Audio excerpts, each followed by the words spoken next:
Hi అండి.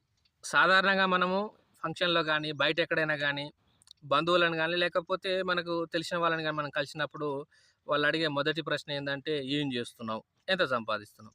ఒకవేళ మనము పలానా ఉద్యోగం జేస్తున్నాం, ఆహ్, ఇంత సాలరీ వస్తుందని చెప్తే ఓకే. ఒక రకంగా రెస్పాండ్ అయితారు. ఆ తర్వాత ఒకవేళ ఏం జేస్తలేవని నువ్వు జెప్పినావనుకోండి, "అదేంది?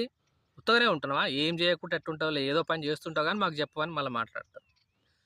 లేదు. నిజంగానే మనం ఏం జేయట్లేదని జెప్పేసి, ఏదైనా అవకాశం ఉంటే చెప్పండి అని మనం ఒకవేళ అడిగామనుకోండి, వాళ్ళకు ఈ విషయం పైన వాళ్ళకు దీనిపైన ఆళ్ళ దగ్గర సమాధానం ఉండదు. ఒకవేళ తెలిసినా గూడా చెప్పరు. అవకాశం ఉన్నా చెప్పరు. వీళ్ళ ఉద్దేశ్యం ఏందంటే, కేవలం ఏదో వీడు ఏందని గెలికి తెలుసుకోవడమే తప్ప, నిజంగానే ఒకవేళ వాడు మనం సాయం జేసే పొజిషన్‌లో ఉన్న మనకి ఈనికి సహాయం చేయాలనే ఆలోచనతో మాత్రం నిన్ను అడగరు. ఇది మాత్రం నేను ఈ మధ్య కాలంలో గమనిస్తున్నాను.